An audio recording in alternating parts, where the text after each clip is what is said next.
के दरबार में उसकी झोली भर गई।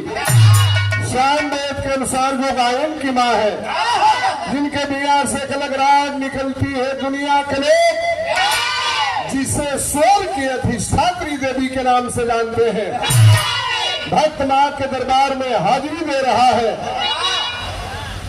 लय बना दो मास्टर।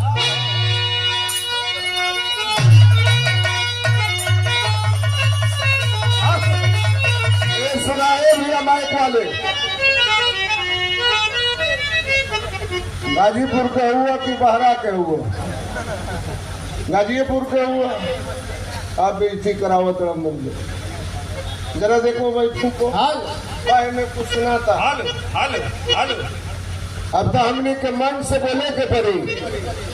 वीर Heer Manoj radio sound service Sultanpur Mau. अरे वाह, बोलना पड़ेगा और मंगाना पड़ेगा उसको। गुम्मा लेके आ गई